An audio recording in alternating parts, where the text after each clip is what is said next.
Assalamualaikum warahmatullahi wabarakatuh. Hello, kami dari kelompok 4, nama saya Raisa Rahmi, bersama dengan teman-teman saya yang bernama Nurul Alifah Putri dan juga Fitri Ilma.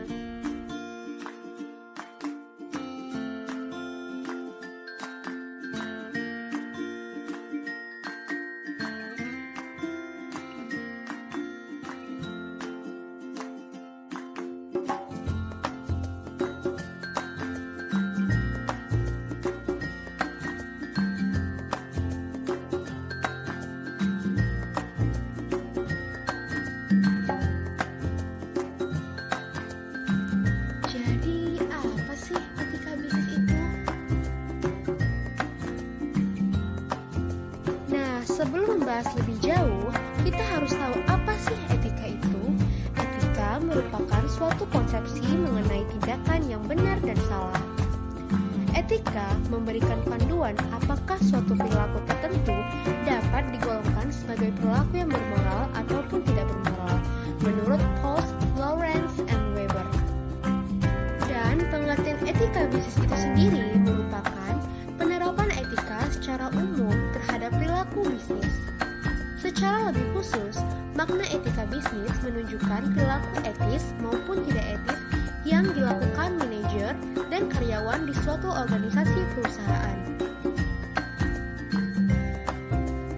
Lalu, mengapa ya bisnis itu harus etis? Yang pertama, meningkatnya harapan publik agar perusahaan menjalankan bisnisnya secara etis. Perusahaan yang tidak berhasil dalam menjalankan bisnisnya secara etis akan mengalami sorotan, kritik, bahkan hukuman. Sebagai contoh, para investor PT Ki SAR menuai kekecewaan yang luar biasa setelah perusahaan yang menawarkan usaha bagi hasil di bidang agrobisnis ini melakukan praktik manipulasi dan menyalahgunakan dana.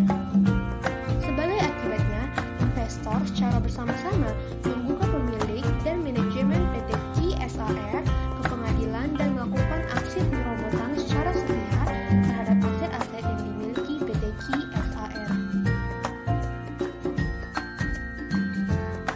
Yang kedua, agar perusahaan tidak melakukan berbagai tindakan yang membahayakan pemangku kepentingan lainnya. Sebagai contoh, pengelolaan TPA sampah secara tidak profesional oleh PD Kebersihan Kota Bandung di wilayah Lewi Gajah, Kabupaten Bandung telah mengakibatkan bencana longsornya sampai dengan volume sekitar 20 juta meter kubik sehingga mengakibatkan 112 orang meninggal dan kerugian masyarakat sekitar TPA mencapai ratusan juta. Yang ketiga, meningkatkan kinerja perusahaan. Sebagai contoh, sebuah studi yang dilakukan DePaul University menunjukkan bahwa terdapat hubungan statistik yang signifikan antara pengandalian perusahaan yang menekankan pada penerapan etika dan perilaku bertanggung jawab di satu sisi dengan kinerja keuangan yang baik di sisi lain. Dalam kasus ini, penerapan etika di perusahaan terhadap para manajer dan karyawan berupa larangan minuman alkohol bagi para pegawai telah menurunkan biaya kesehatan dan meningkatkan produktivitas kerja.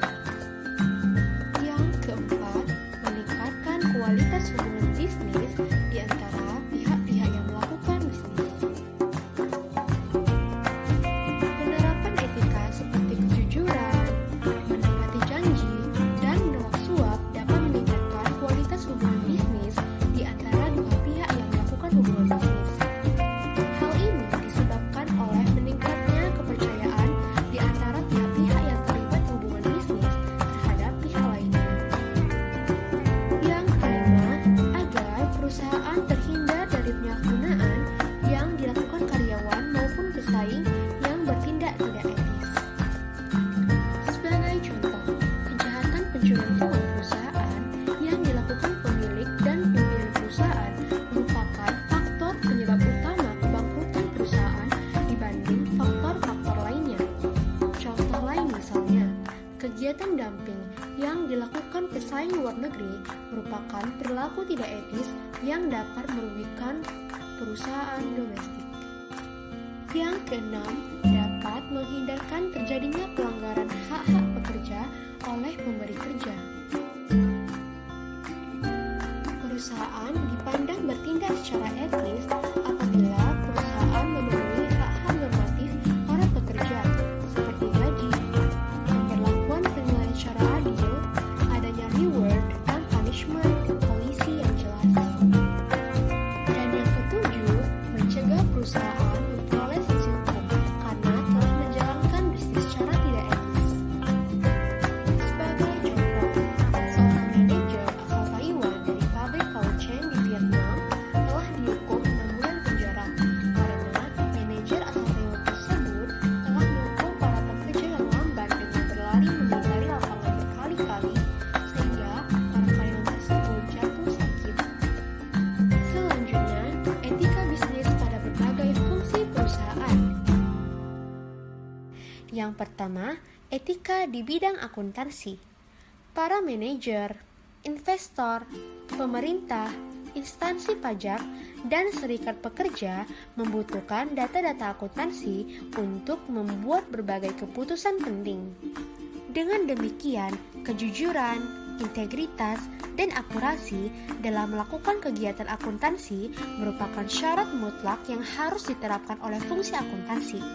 Salah satu praktik akuntansi yang dianggap tidak etis misalnya penyusunan laporan keuangan yang berbeda untuk berbagai pihak yang berbeda dengan tujuan memperoleh keuntungan dari penyusunan laporan keuangan seperti itu. Dengan melakukan praktik ini, bagian akuntansi perusahaan secara sengaja memanipulasi data-data akuntansi dengan tujuan memperoleh manfaat ataupun keuntungan finansial dari penyusunan laporan palsu tersebut. Yang kedua, etika di bidang keuangan. Pelanggaran etika dalam bidang keuangan dapat terjadi misalnya melalui praktik window dressing terhadap laporan keuangan yang akan mengajukan pinjaman ke bank.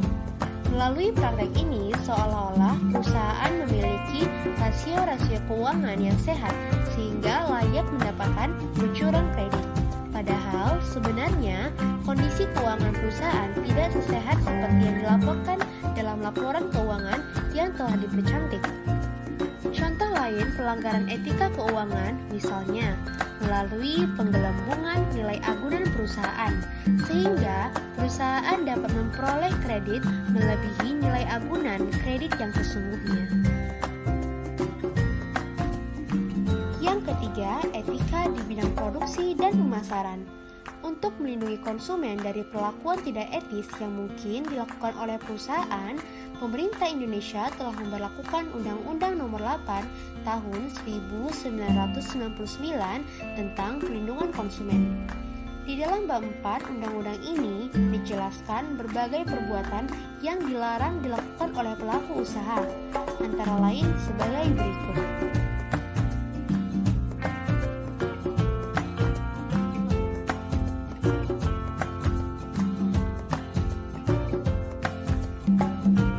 Dan yang keempat, etika di bidang teknologi informasi.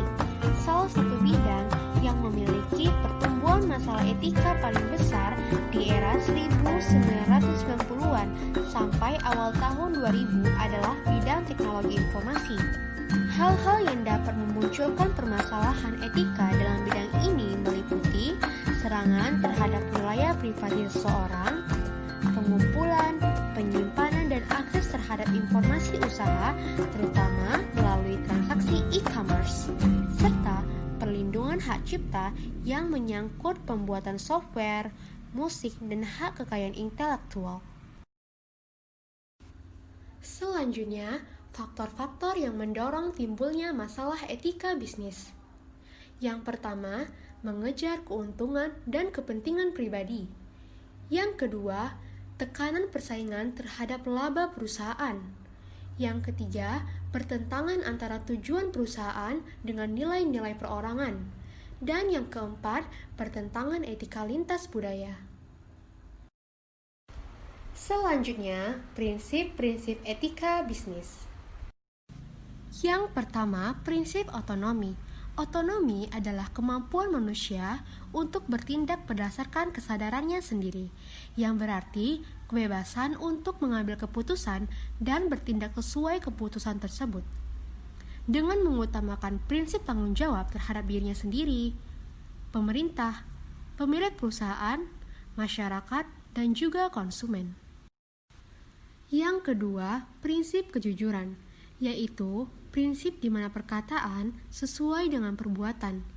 Prinsip kejujuran meliputi syarat-syarat perjanjian kontrak, mutu barang atau jasa yang ditawarkan, dan hubungan kerja dalam perusahaan.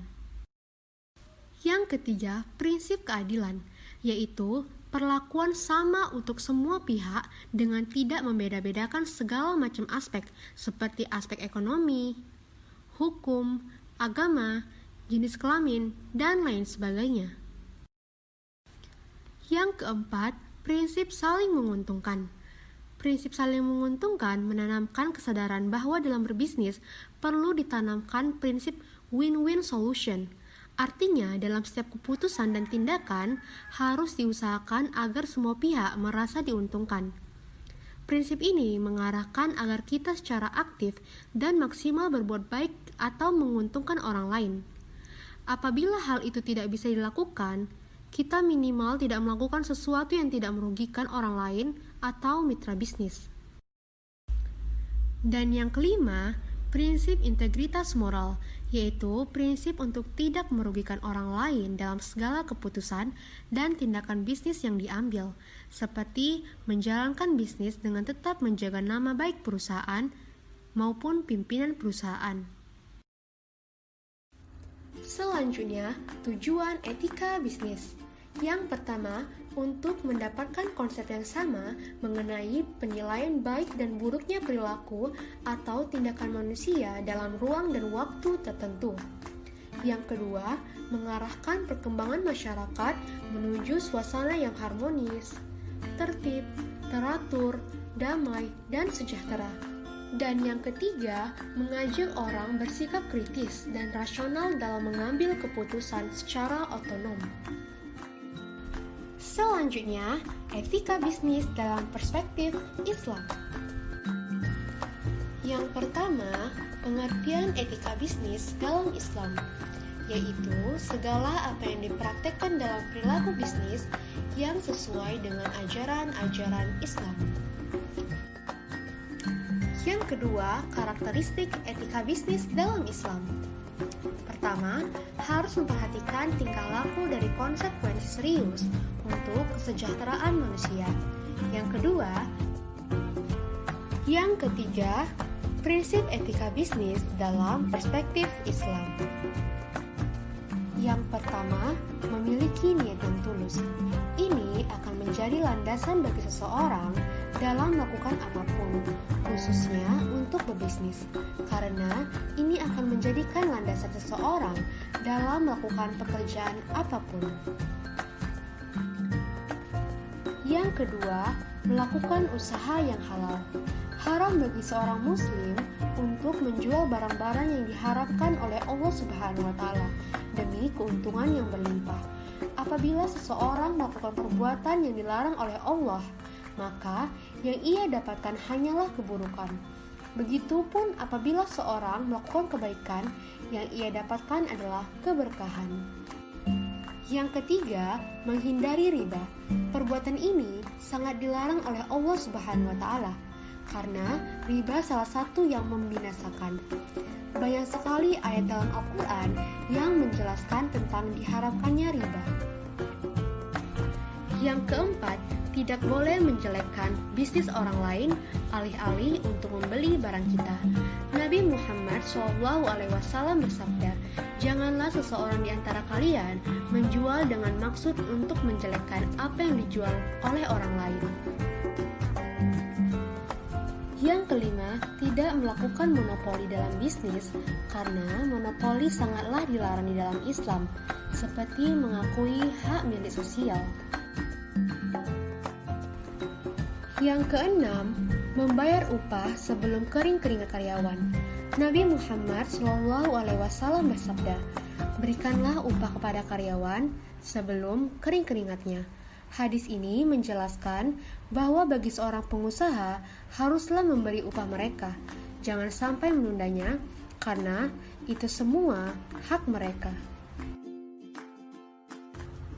Dan yang ketujuh, menerapkan hukum-hukum muamalah Islam.